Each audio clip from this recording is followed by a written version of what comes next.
I am the Detroit City Council President, Brenda Jones, and I am the chair of this task force. And we will be later joined by our co-chairs, Councilmember Scott Benson and Councilmember Roy McAllister. I want to just start off by saying Happy New Year's to everyone, and to thank God that we live to see one more. One down and one more we live to see. And so, and on that note, I'm happy to see you all here with us today at the Veterans and Military Task Force, and I thank you all for coming out, joining us today. If you have an agenda, one of the things that we open up with is the Pledge of Allegiance, and we do not have a flag here, so we are going to act like we have a flag today, and we are going to stand up and do the Pledge of Allegiance just as if a flag was here.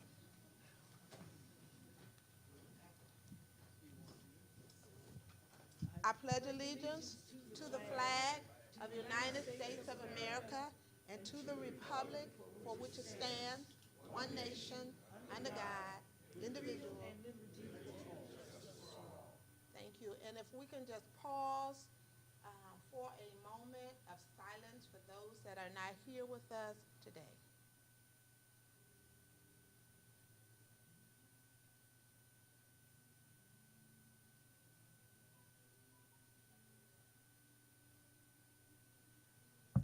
Okay, thank you. If this is your first meeting with us, one of the things that they asked me to do as I began chairing this task force was we as military people start on time and end on time. And so that's one thing we try to do is start our meetings on time and end our meetings on time unless we are taking care of some business and we just cannot end. But if that happens, someone makes a motion to extend the meeting and we all come in agreement with extending that meeting past 4 p.m. And so we are going to begin, and I'm going to just briefly ask everyone if they will just introduce themselves. I'm going to ask if we can just start at the table. And do we have a mic, Linda? I don't want everybody to have to come to the standing mic, so if we can just go around and use your playground voice or your military voice and introduce yourself, and if you served in a branch of government, if you can just say what branch of government you served. I want to start here with Helen, who I just want to congratulate her on turning 91 years old, and that's a blessing. Gentry. I served in the United States Air Force from 1949 to 1952. I served in headquarters as an intelligence specialist with a top secret clearance. Thank you.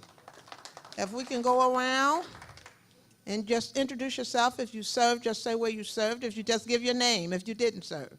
My name is Willie Bryant. I served in Vietnam from 66 to 68, and I was in the Army. Thank you. David Mack, the U.S. Army. Thank you. My name is Jeffrey Coleman. I didn't serve in the military, but I have a nonprofit organization, Brotherhood Garden Alliance, and what we are doing is trying to put together Speak up. to open up a home. Speak up. My name is Jeffrey Coleman. I haven't been to the military, but I'm working with veterans. So we have a nonprofit organization which is named Brotherhood Guardian Alliance. It's a gifted home for veterans, and we're doing assisted livings. Thank you. I'm Reverend Dennis Graham. I didn't serve in the military, but I wish I had. But I was an engineer at an aerospace company that did support the military. So I know what it is to be on time, prompt, military standard. But what I'm doing here, we have a new building material that we're going to be building veteran homes with that is tornado-proof, bulletproof, fireproof, and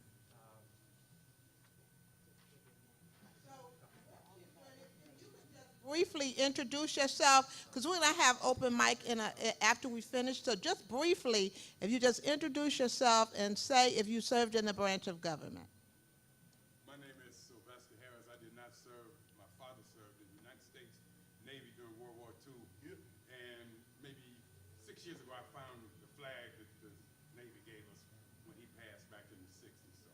Thank you.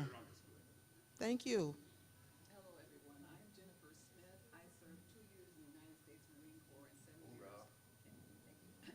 years in the Army Reserves. Life member of the Disabled American Veterans.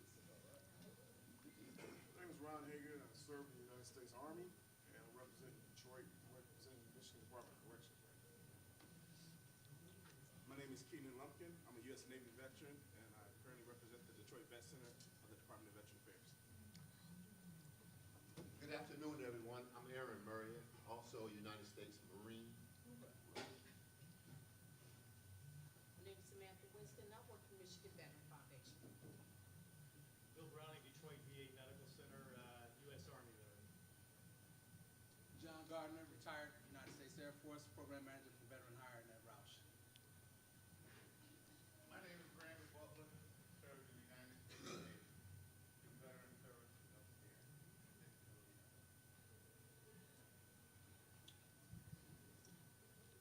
Come on, it's you next. Come on, act like you know. Act like you know. That's right. My name is Stephen Grady, Chief of Staff for your Detroit City Council President, Brother Jones. Thank you. My name is Clara Williamson Evans. I served in the National Guards and Army, and I'm the commander of the Disabled American Veterans Kingdom Rankin Chapter 1. My name is Andre Huey. I served 26 years in all National Guard, 2 tours in the desert. I'm here to represent Keenan Chapter 1. My name is Bill Wellborn, retired Chief Master Sergeant, came in service in 1949. I served with the last Tuskegee Airmen in 1949. I went to service. My name is Bruce Parker. I served 14 years in the Marine Corps with Disabled Veterans Kingdom Chapter 1 also. Over here. I'm the Chief Talent Officer, and I recruit for skill trades for public presidents for with veterans also. So I'm giving you some more. Thank you. Thank you so very much, everyone, for your great introductions. I am going to now introduce Megan Elliott, who is Chief Parks Planner, Program Manager, and Analytical Specialist for Parks and Recreation Division from the General Services Department, who is going to give us an update on Fort Wayne Park and the federal funding. And following that, there will be questions and answers, but I'm going to ask you, if you have a question, if you will come to the mic and ask that question. And there's a reason I'm asking you to do that, and that's because we are being videoed, we are being taped for those who are not able to be here, who's able to watch this from home. And so we want them to get all of the information that we are sharing with each other, even though they cannot be here. So I'm going to ask, if you have a question or a comment, if you will come to the mic, please, for that question or comment. Thank you, and the floor is yours. Thank you, Council President, and thank you all for having me here today. Let me see if I can get this a little closer. I wanted to say I was very excited when I received this invitation to speak a little bit about Fort Wayne, because a lot of people that know about our 83-acre park along the riverfront, Fort Wayne, think about the military history from the 19th century. Need to be a little bit louder? Okay. But there's also, as you all know, a contemporary military history there, and that's something that we really want to see lifted up on the site. So I'm just particularly honored to be in front of this group and excited to give you some more context about what's going on there and answer any questions you might have. So I think it might be helpful. I was asked to come and speak about the question of why is there not potentially more federal funding for the site, and then how the site relates to the Gordie Howe Bridge and how that process is going to work. So I will definitely answer both of those questions, but I thought I would take a step back to talk about kind of 4 different processes underway right now and what's going on with those more broadly to be able to talk specifically about those projects. So the first is that we have a number of deed restrictions on the site that we're trying to lift. The second is that we have an actual parks planner as part of our staff for a year-long term that will help us develop a plan for Fort Wayne. The third is that the planning department is working on a master plan for the Del Rey neighborhood more broadly that includes Fort Wayne. And then the fourth is obviously the Gordie Howe Bridge is being developed. So I think the best way to start is just kind of overall, Fort Wayne, as many of you may know, is an 83-acre site. It is very isolated. It's on the riverfront, and it's beautiful once you're in there, but it's very hard to get to, and a lot of people don't know about the site. We have 40 buildings on site, almost all of which are historic and very costly to maintain. And we have about, we've got estimates of anywhere between $50 to $100 million of deferred maintenance on those buildings and the grounds of Fort Wayne. And that's happened over a long period of time. So what we're in the process of doing right now is assessing all of that and how we can move forward and make the site, restore it to its former glory. We have a number, I mentioned this briefly, but we have a number of federal restrictions on the site that keep us from doing certain things. So my two favorite examples are when the site was given over from the National Park Service to the city of Detroit in 3 different portions. One of the restrictions is that we're not allowed to have picnic tables on 50% of the property, which if you all know the site, that does seem a little extreme, right? Another example is the area where people play soccer currently. There's debate as to whether or not soccer is allowed on those open fields. So there's lots of things that both on the city level and on the federal level we all agree might be cumbersome, and we'd really like to move forward with lifting those restrictions. And I don't want to go into too much detail about that process because it is a very tedious process with a lot of kind of complicating factors on the site. But I think it's important to talk about because we also want to make sure that when we go through our planning process with the planner that we have on staff right now, that they understand all of those restrictions and can give us opportunities for if we're able to lift the restrictions, what we can do, and if we're not able to lift those restrictions, what we can do. So that's the kind of broader process of the deed restrictions. That involves multiple different agencies at the federal level. We were actually anticipated to have a big convening next week on that, but because of the government shutdown, we won't be having that. So that's delayed the process a little bit. And we don't know how long the process of trying to lift those deeds will honestly take. Just in my experience in working with federal government law departments and those types of restrictions, they can sometimes take a long time. But to the question of, why are we not receiving more federal funding? I think the best and most honest answer is that we have received federal funding at several different points over the history of the city owning the site. The problem is that the maintenance is so extreme and the cost to rehabilitate the site so vast that when we receive those grants, they are kind of a drop in the bucket. They don't give the site the full facelift that it deserves to make the kind of intervention necessary to make it look like a really nice park, to see the types of things that people want there. So then to the question of what people want there. There have been several planning processes in the past, one in, I think, 75, one in 2003. Most recently, the state conducted a planning process in 2015, and all of those asked of a large array of residents, what do you want to see at Fort Wayne? And the answers were remarkably similar across all of those, which is we want to see some beautiful park space. We'd like to see some museums that honor the history of the site, both in terms of veterans' history, prehistory of Native Americans, but also contemporary Native American history and contemporary military history. So we know that we want to keep it as a park in perpetuity. We know we want to keep it open, accessible to the public, and we know that we want to preserve the history of the site.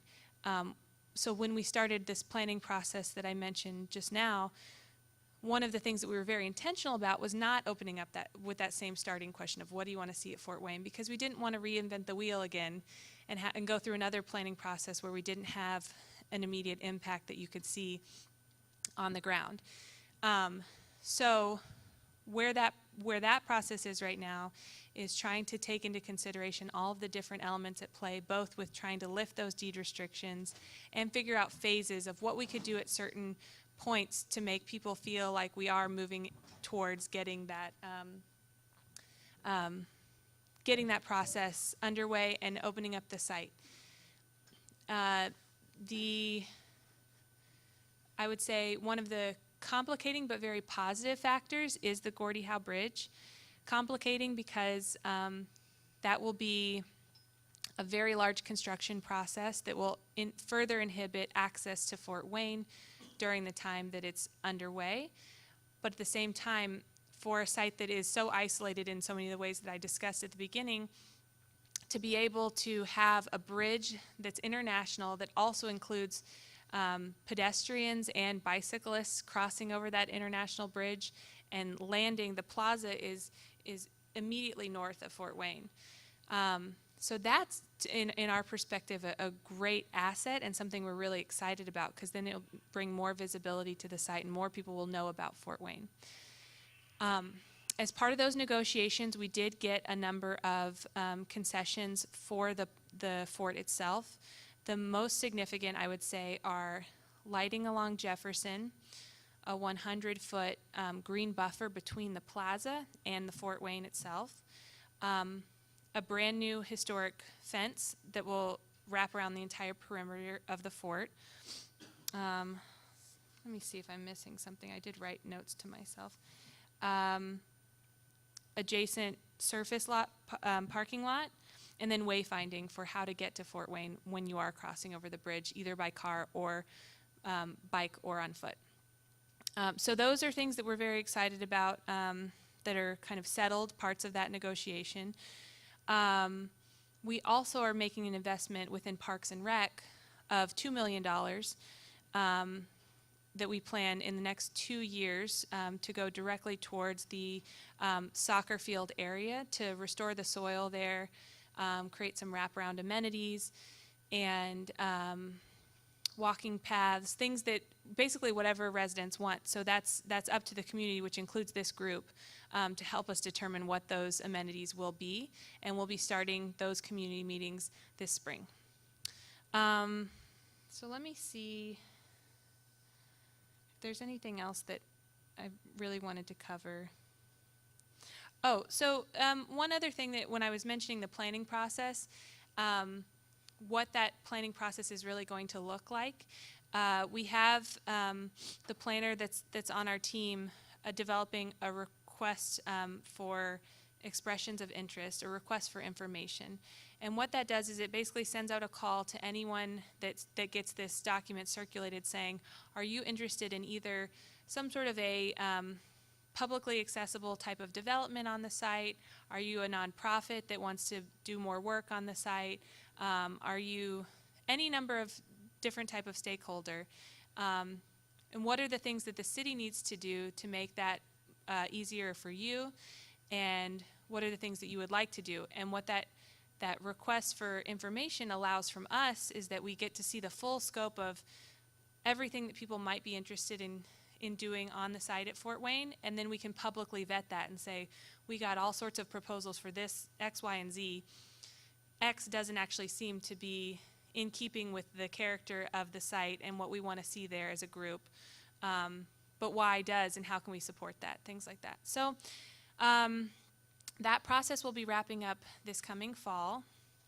And I think from there we'll have a really clear direction of how we want to move forward with the site. And I would love to, if welcome, I'd love to keep everyone involved in that process and communicating about where we are in those steps.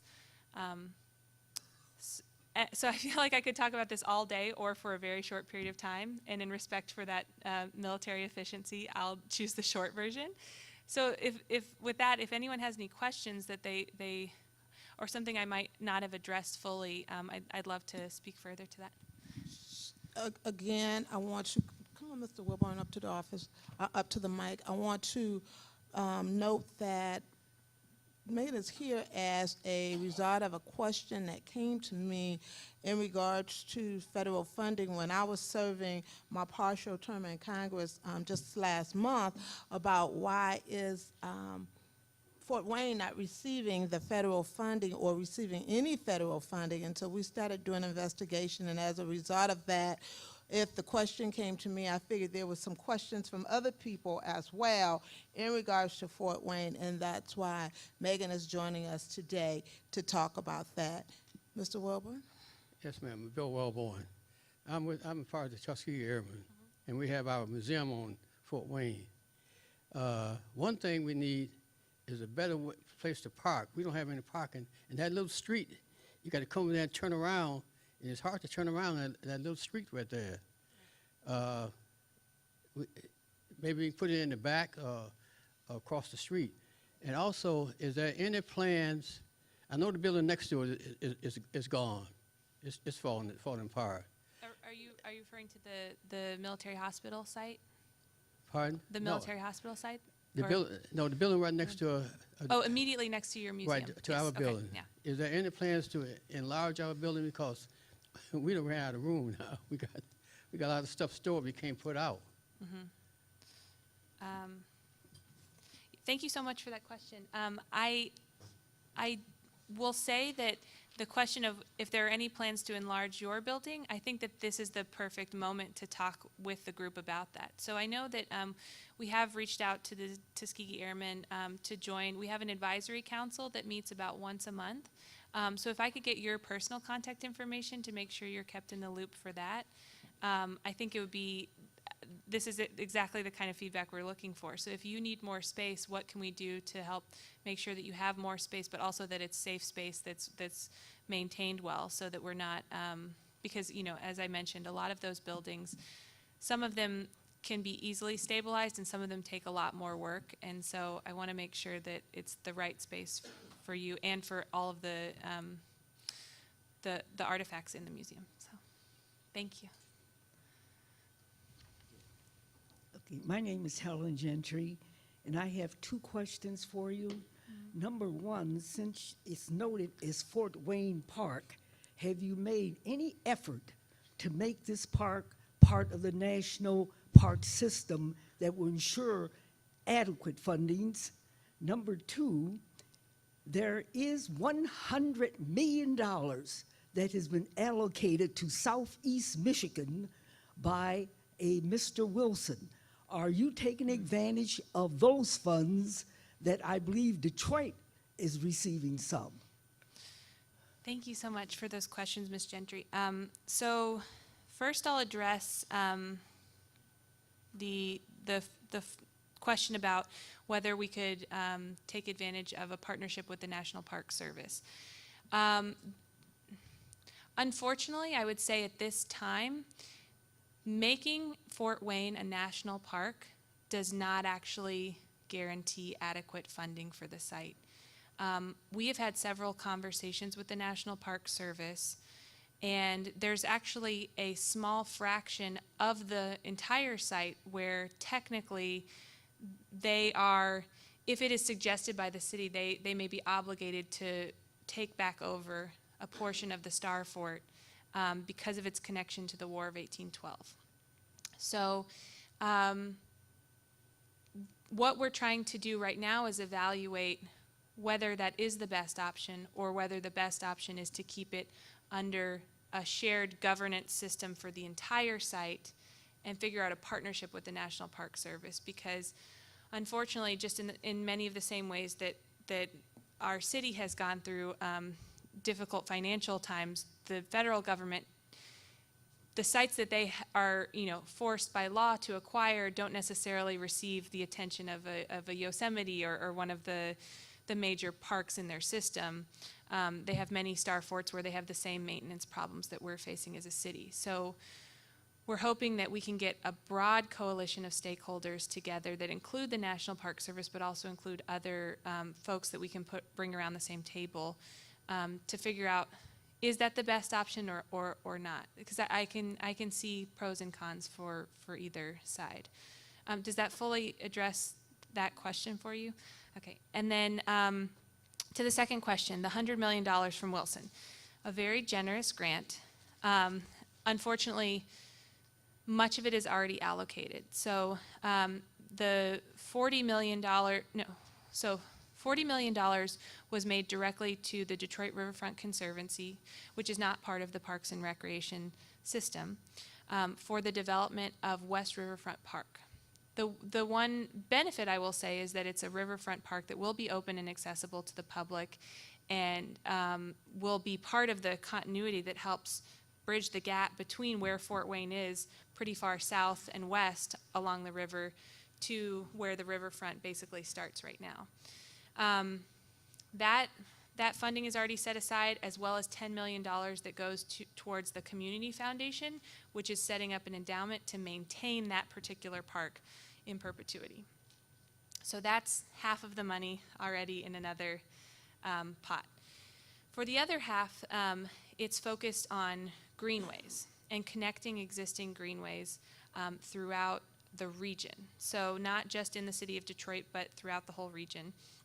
And we have been working very hard as a department to figure out the ways that we can access those dollars and have them benefit Detroiters. So it wouldn't be something that we would be able to use for Fort Wayne, but it would be something that we could be able to use for the build out of either on-street bicycling and pedestrian routes, or things like the DeQuinder Cut, if you're familiar. So those types of greenways that are completely off-street that can help connect our whole park system. So I spend a lot of my time trying to work to get some of that, just so you know. But it's, you know, it's the remaining portion of what's left out of that $100 million. Are there any other questions or comments?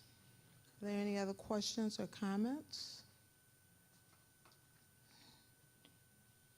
Okay, hearing none, I want to thank you for coming and sharing that information with us in regards to Fort Wayne. And we look forward to continuing to work with you in the effort of doing what we can for Fort Wayne. So again, thank you. Thank you so much, Council President. And thank you all.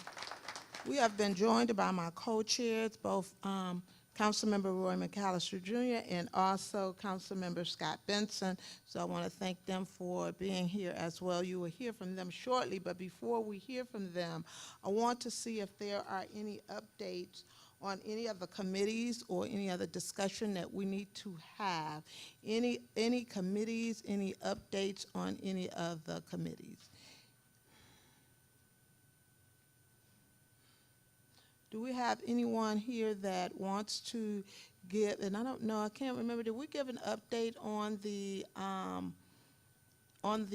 Veterans Day activities? And I don't think we did. So is there anyone here that wants to give an update on Veterans Day activities?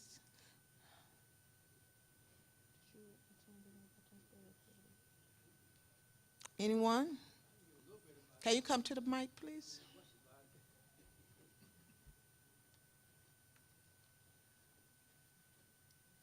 Okay, the Veterans Day downtown, as far as I know of, Colonel Alexander Jefferson was the Grand Marshal, and they had our special car in the parade.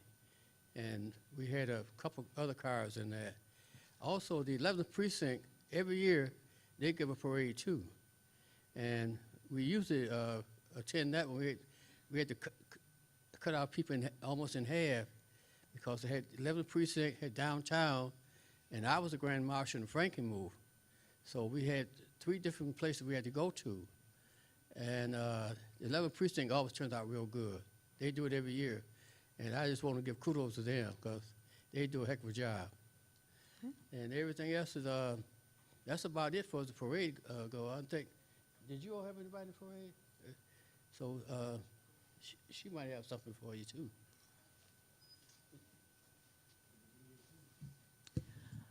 I would like to see more women veterans come to the celebration at Elmwood Cemetery. On Veterans Day, there is celebrated the decoration of African Americans and Native Americans who fought in the Civil War. Are you all aware of that? 5 high schools, ROTC, are there. King, Central, etc. And they decorate the graves of these colored soldiers. There's adequate African American veterans, but there's a lack of African American and ladies veterans, and there's plenty of us. So we would like you to come out on Veterans Day at 10 a.m. at Elmwood Cemetery. This is important because many of the ROTC high schools have many young women who are in the ROTC. So this is a particular thing started by a Mrs. Hamilton about 10 or 12 years ago. So ladies, tell your ladies friends, and they may not have to be veterans, to come out, and you will be standing around this great flagpole, also celebrating our veterans of the Civil War. Thank you. Thank you, and that is, come on, that is a good celebration that is normally held at the Elmwood Cemetery. We have attended for several years. I was out of town this year again, and that's why I was not there, but that truly is a very good celebration on Veterans Day at the cemetery. And so she says she'd like to see more women come out. Men, you are also invited to come out as well, but she placed the efforts on women because we do not see that many women participating the way we should see the women participating, and I know that's why she placed an emphasis on women coming out. Hi, I'm Clara Evans from Keenan Rankin Chapter 1, Disabled American Veterans, and yes, we did participate in the Veterans Parade downtown. It was really nice. We even had someone to give our chapter the Unimog to ride and have some of our older veterans ride on the back, and they didn't have to walk.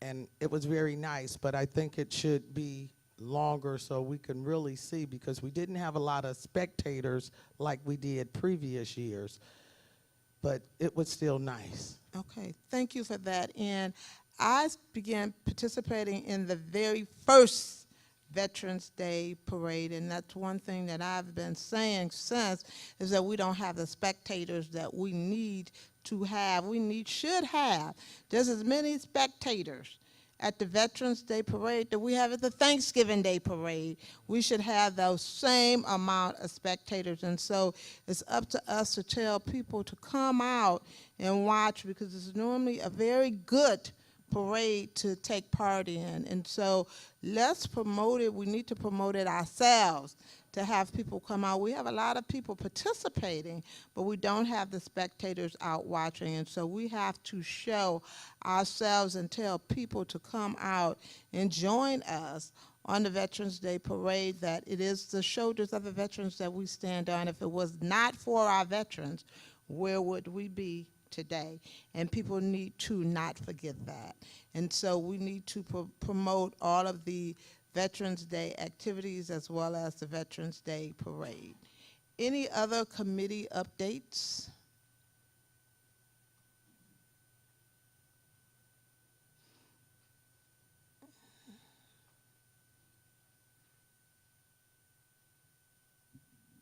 I am Jennifer Smith. And Council President, I would just like to thank you and your staff for the phenomenal Christmas party that you gave. It was off the chain. Thank you. This year, I'd like to applaud my staff. I was actually not even involved in the holiday celebration as I was in D.C.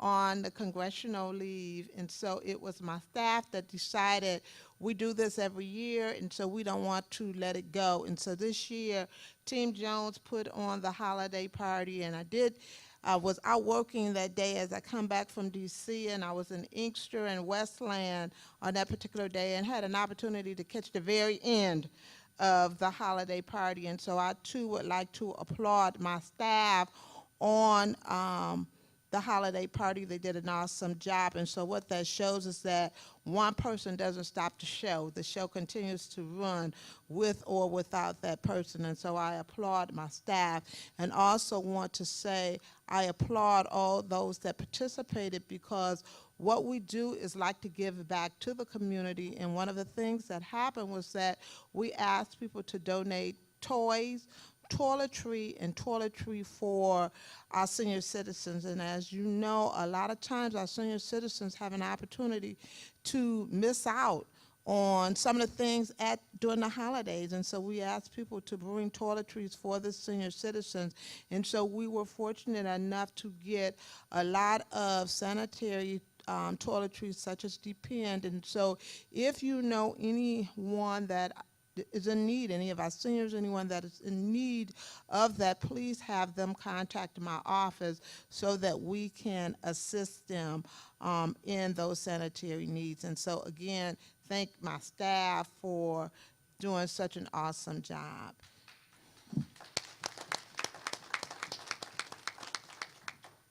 Okay, I had an opportunity to also put into the congressional records, and I'm trying to think of the name of the 100-year-older that turned 100 years old this year, and he served in the Tuskegee, he was a Tuskegee Airman.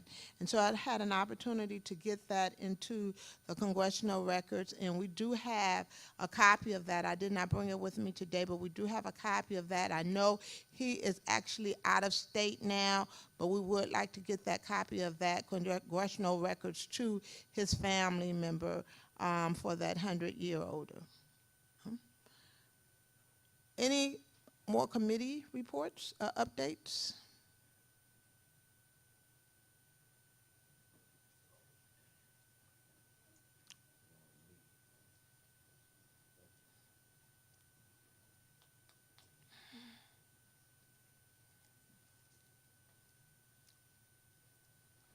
Good evening, everyone. Good My afternoon. name is Jeffrey Coleman. I'm from a nonprofit organization which is called Brotherhood Guardian Alliance.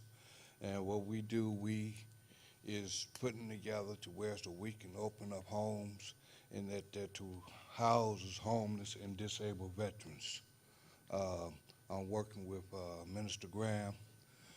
We also is planning on using the block that he has, is coming out with, to build new homes for the veterans and homeless and disabled veterans. And Mr. Graham, he's here today to let you know further about what's going on with that project. Okay. Thank you. Thank you. Hello, everyone. Hi. I'm Bonnie, a leasing agent with Wellington Square Senior Apartments. And I just want to at least let everyone know, especially veterans, know that we have apartments available right here in the Midtown area. It is very close to everything, and we're right off of Woodward. All utilities are included. We also accept pets, so that is a great plus for everyone, as well as all utilities are included, as I mentioned before. Stainless steel appliances, everything brand new, completely renovated. We're actually one of the buildings that you may know about that has been renovated. Everything has been dilapidating around Detroit, but we are now coming in and bringing in new life. Wonderful. Thank you. Thank you. Thank you. And please give us a call at 313-316-0022. I have brochures here with me today. All right. Hello, everybody. As my partner Jeff was saying, we have a new building system that we're going to start building veteran homes for disabled vets. And we're instituting the aerospace welding training for disabled vets that are in wheelchairs. So we're in the process, we're looking for land that we can build a building or have a school donated to us. We're 501c3, that we can get this all up and going. So we're going to be training the vets not only how to do the welding, but to put this building system together, it involves welding. So we're trying to get it all put together. So if we can get some land or a building donated, that would be great. Thank you. Thank you.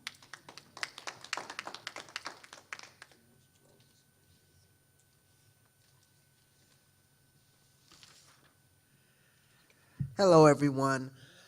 I wanted to repeat myself. I'm Melody McGee, and I'm with MCA Detroit. I am the Chief Talent Officer, and I normally participate in the events that goes on with skilled trades because I go out and recruit for our skilled trade program, apprenticeship program for plumbers and pipe fitters.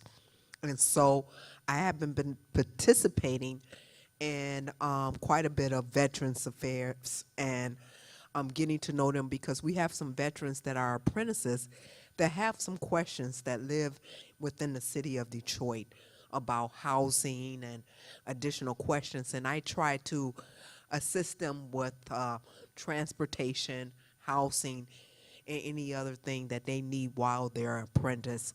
So that's why I'm here, just trying to learn, okay? So if you have any questions about our apprenticeship program, you're welcome to come to me. Thank you.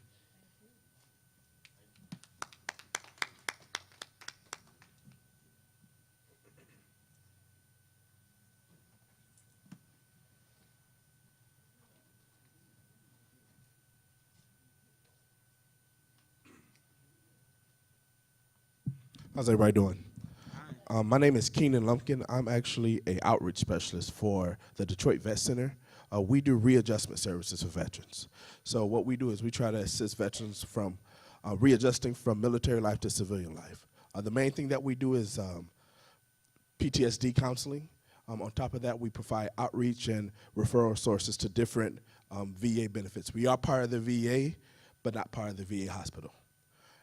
And thank you. That's my time. If you have any questions, I'll be back here.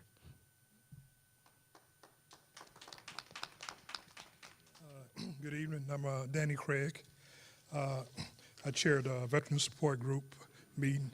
AARP and the Haddon House Foundation has come together, and we put together this Veteran Support Group. It meets bi-monthly. We met in November. We're meeting again in January 16th from 6 to 8. Special guest speaker is Kevin Hurritt from Senator Gary Peters' office, David Perkins, a veteran from Wayne County, probate judge, and Godfrey Devereaux, No Veterans Left Behind. So basically it's a round table discussion in turn, veterans and participant talking in regards to concerns they have. Kind of find out their concerns may be the same as a lot of other veterans, and we will have folks there probably to have solutions.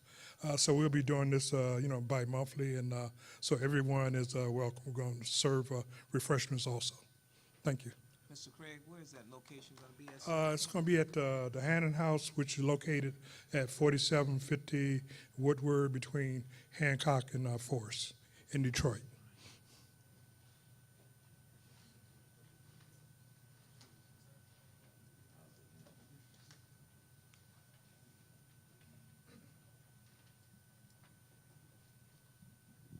About a couple months ago, I was one of the people on the board to interview all the applicants for all the military academies. And I was perturbed because we had 172 people there and only 2 blacks. That really made me mad. Senator Peters, he runs the thing. He happened to call me and ask me could I be on it. But we got to do a much better job in schools of training our people. A lot of people come there, they had, one guy had a 4.7, and most of our kids, if they get 2, they're doing good. So we got to do much better on science, chemistry, physics, all kind of stuff that our kids are not trained at. You know, we got to start early. I went to one school and talked to them about it. And they said they're going to try to do what they can, but you got to start early. If we don't start in the middle school, we can forget about it. They would never get into the academy because these kids came out, they were top of the line. I mean, they knew about everything about the military. They know about respect. And this is a free education at some of the best institutions in the country. And we don't have no advantage of getting there. So I took it upon myself that myself and a couple other guys, we were up there. We're going to try to go to some of these schools and talk to these people and talk to the schools, superintendent schools. I don't care who they are. I talked to a couple of answers on the ground to listen to me because I'm just that way. And tell them that we got to start early and explain to these kids that if you want to get somewhere, because if you go in the military, you don't have to spend your whole life in the military.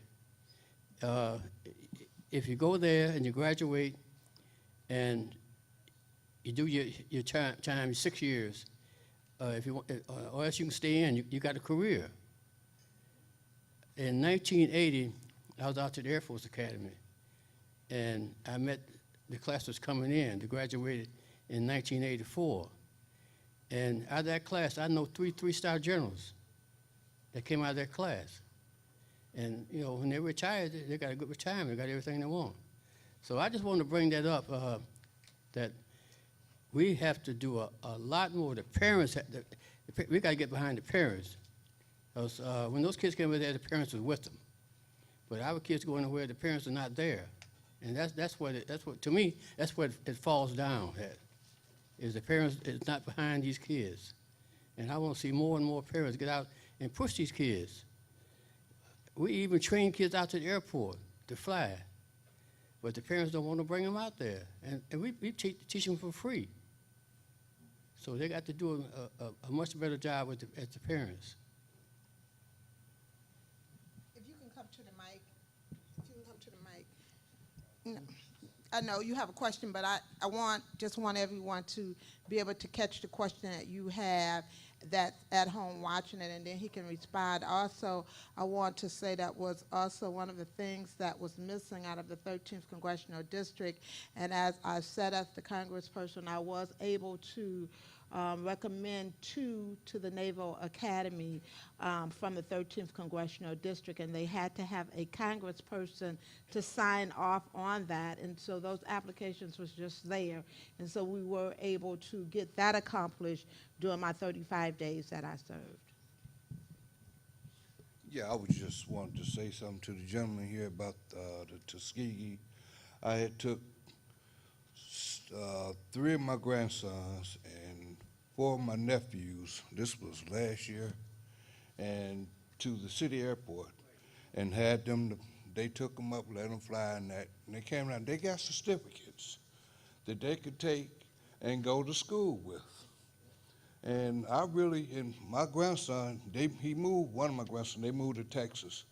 And he called me the other day, he said, Papa, can I come back to Detroit because I want to go to pilot school and learn how to fly again? I told him, I said, well, if your mama and your dad don't mind, sure, you can, you know.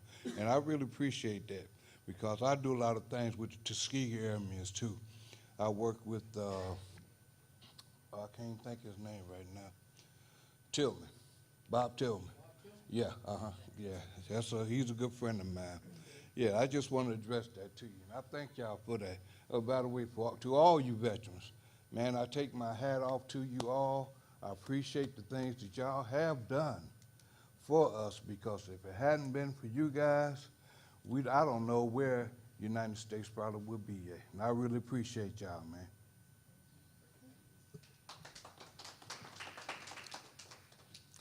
man. Mr. Wilburn, I appreciate that, and I agree with you. I think one of the biggest issues and biggest problems is that a lot of our young people do not know about these things.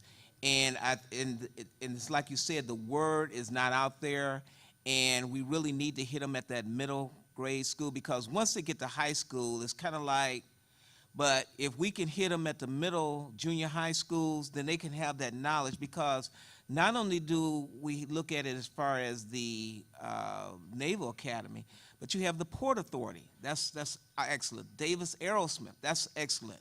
So there's a number of things for young people out there that's going to help benefit their future, but we just have to get that information out there to them. And it's like you say, we also have to get the parents involved so we can make sure that they push them and also have knowledge as far as those programs that are out there for them. So I have to agree with you, and thank you for that also. Council President Jones, Commander Semerad, U.S. Navy retired with the Navy League, and just two items. For those, many people are here that haven't heard the message before, but in November we had two of the littoral combat ships pull into Detroit, USS Wichita, and which was commissioned in Mayport, Florida. Actually, it's commissioned in Mayport, Florida on January 12th. And then the USS Sioux City, which was commissioned in Annapolis, and we had some people attend that one. Those ships are built in Marionette Marine, meaning they will all pass through Detroit, and that's a good signal that they all want to stop in Detroit and experience this wonderful city. So I expect in 2019 we'll see another ship pull in. They did name a ship USS Cleveland, LCS 2021, I believe it is.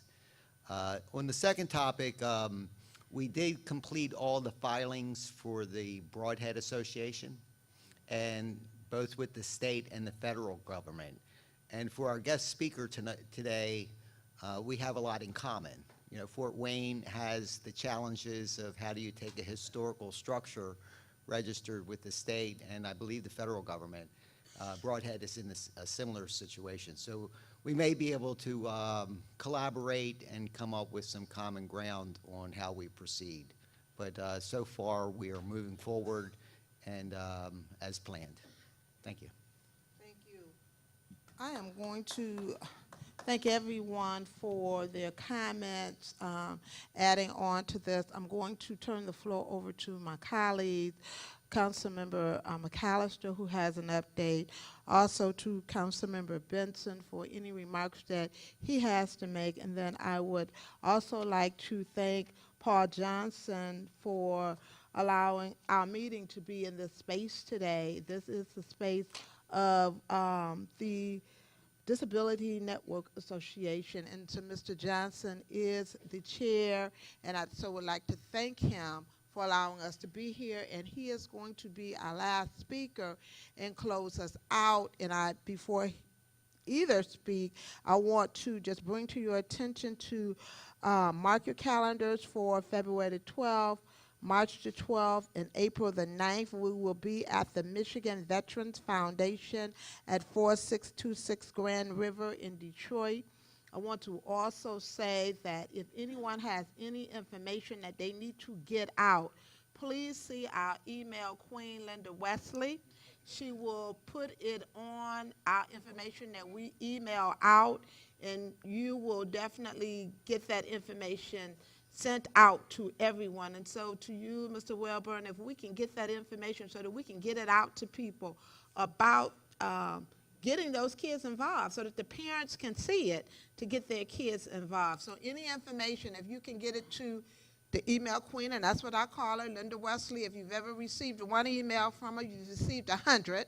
So get that information to her so that we can get that information out. Member McAllister? Thank you, Madam President. I'm not going to be long. I just wanted to just bring an update. Mr. Browning, myself, Member Benson, and although she was not able, members of Council President staff, we've still been working on this Fisher House objective. In fact, one of the reasons why I'm late is because we drafted up a letter and sent to the director of Detroit Land Bank stating, look, we started this talk back in early 2018, and now we're in 2019. So myself, Member Benson, and again, members of Member Jones' staff have stated, you know, we want you to get involved with this and get this process moving so that we can get that Fisher House built. So I just wanted to let you know we have not gotten away from it or forgotten about it. Hold on for 1 second. Member Benson. Just want to say thank you for everybody coming out today. It's always an honor and a privilege to come before you. And on a cold, chilly, rainy, dreary day, you could be anywhere but here. So it just does my heart well to see that so many people are really for the veterans and want to support our veterans in the city of Detroit. So thank you all for being here. If you can do it very briefly, because I want to end with Mr. Johnson. Real brief. Thank you, Councilman McAllister. Bill Browning, Detroit VA Medical Center. Yes, we have been in contact with Detroit Land Bank Authority, and they've been in contact with our folks from central office. So that whole calendar is beginning to move forward. We started the clock back in October, and we are working into formal agreements in acquiring the land that we identified at the corner of Palmer and John R. So we continue to thank you for your support and your assistance in having us get this done. So it's a very important project, as you may very well know. So thank you. Our pleasure. Thank you, sir. Mr. Johnson. Thank you. I want to say thank you for everybody that came out. I'm Paul Johnson III. I'm a Community Engagement Coordinator with the Disability Network, Wayne County, Detroit. And we assist anybody with disabilities all around the county. So you call our office, 313-923-1655. We're here to link you up with services. So if you're a veteran, you might need help with aid and attendance or any other ancillary services, we're here to link you up. The big thing I have I've been working for the network for 10 years, a lot of people don't know about the services. So it's our job to let people know. It's also our job to advocate for people with disabilities and let people know. Because if you don't speak up, no one will know. So we're here to help. Thank you, Councilman, for letting us have this meeting. We're here in the community, and we're here to help. If we have any questions, I'm here. We're actually upstairs. So this is our building. So we're proud to help veterans. My grandfather was a veteran, so this is a very special thing for me. So let's support our veterans. Let's support people with disabilities, and thank you for coming. The Disability Network, Wayne County, Detroit, is here to help. Can you give that number, Mr. Johnson? Yes, I can.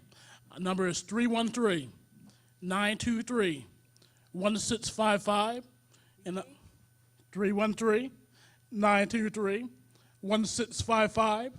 And I'm Paul Johnson III, Community Engagement Coordinator. Our Executive Director, her name is Lori Hill. She is fantastic. And we have a lot of great staff members that are here to help.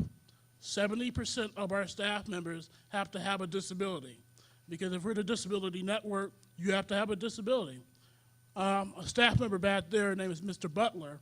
He's someone that was a consumer, someone that sought help.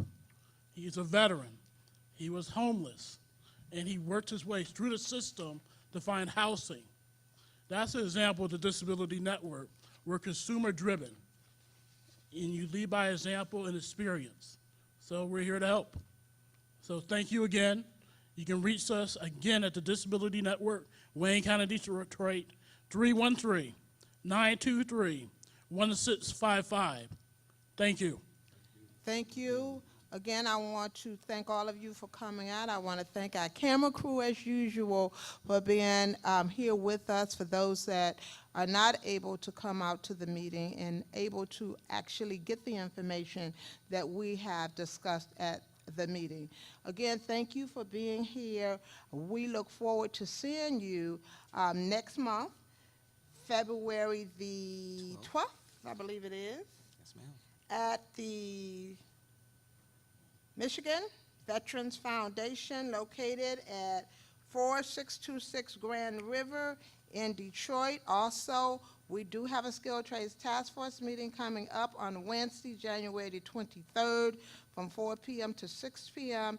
at 15519 Harper, which is the corner of Somerset Street. We look forward to veterans and anyone else who wishes to come out who are interested in the skilled trade. Again, thank you. God bless you. Thank you for being here, and this meeting stands adjourned. The time The time for the meeting is always the same time for the veterans meeting, which is from 3 p.m. to 4 p.m. Dr. Elliott?